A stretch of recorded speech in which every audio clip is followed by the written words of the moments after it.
vocês.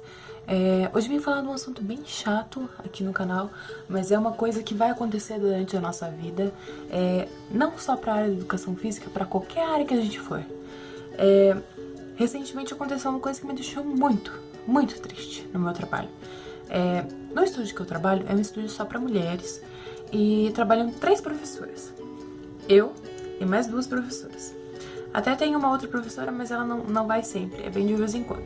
Então, assim, uma dessas professoras é recém-formada. Então, ela é formada em licenciatura e em bacharel. Só que o que acontece? Eu não sei o que se passa na cabeça dela, eu não sei se ela tem algum problema, não sei o que acontece. Gente, eu vou dizer uma coisa bem séria pra vocês. Pelo amor de Deus, quando vocês forem pra faculdade, se dediquem. Eu vivo falando isso pra vocês aqui e eu vou continuar dizendo. Se dediquem a tudo o que vocês façam. Porque tem muito profissional com a cara queimada por ser sem vergonha. Por exemplo, essa menina que trabalha comigo. Ela já tem 26, 27 anos, uma coisa assim. E ela simplesmente copiou o treino que eu fiz para minhas alunas. Aí você deve estar pensando, nossa Nina, que exagero, só porque ela copiou o seu treino? Não, gente, não é só porque ela copiou meu treino.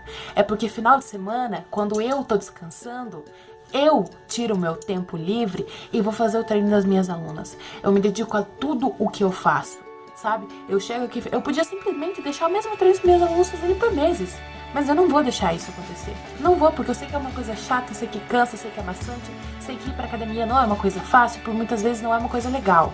Então, assim, a gente tem que tornar legal a atividade física, tem que tornar para que as pessoas gostem da atividade física. Aí o que acontece? Você pega seu tempo, se dedica pra fazer uma coisa e a pessoa simplesmente copia. Eu tenho alunas minhas que precisam de hipertrofia, precisam ganhar massa muscular e tem outras que precisam emagrecer. Então, assim, não tem como eu fazer um treino padrão para todos. Isso não existe, gente. Isso não existe. Isso existe pro profissional folgado, tá? Aí você faz tudo certinho e o que acontece? A pessoa simplesmente copia o que você tá dando e passa na tua cara ainda o exercício. Gente, vamos tomar um pouquinho de Semancol? Vamos aprender um pouquinho a fazer as coisas? Aí sabe o que ela vai dizer pra mim? Ah, vou copiar mesmo o teu treino.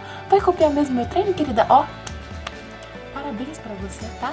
Porque pelo menos eu não vou ser uma profissional como você, que fez 5 anos e meio, 6 anos de faculdade pra não saber fazer um treino. Então volta pra faculdade, querida. Volta pra faculdade. Primeiro, que você não tá nem na área que você deveria estar. Você não nasceu pra ser educadora física.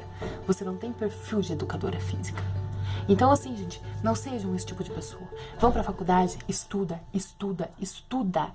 pra você saber o que passar pros seus alunos. Pra não acontecer isso com você. Porque isso é a pior coisa do mundo. Quem deveria estar copiando o treino sou eu. Porque eu tô no meu 2º ano de faculdade. Tô indo agora pro 2º ano de faculdade. E eu tô fazendo isso? Não tô. Aí sabe o que ela me falou? Ah, eu só vou aprender assim. Não, querida. Você aprende indo pra frente do computador. Senta, lê, procura no YouTube, procura no Google, que lá você vai achar. Então, gente, se dediquem, tá? É isso que eu quero falar pra vocês. Se dediquem ao que vocês vão fazer. Não sejam esse tipo de profissional, sabe? Se não tá gostando do curso, saia do curso. Procure uma coisa que você se identifique e você faça por amor. Tá bom? Beijo, se você for novo aqui no canal, se inscreve aqui embaixo, dá seu like, comenta aí, tá bom, gente?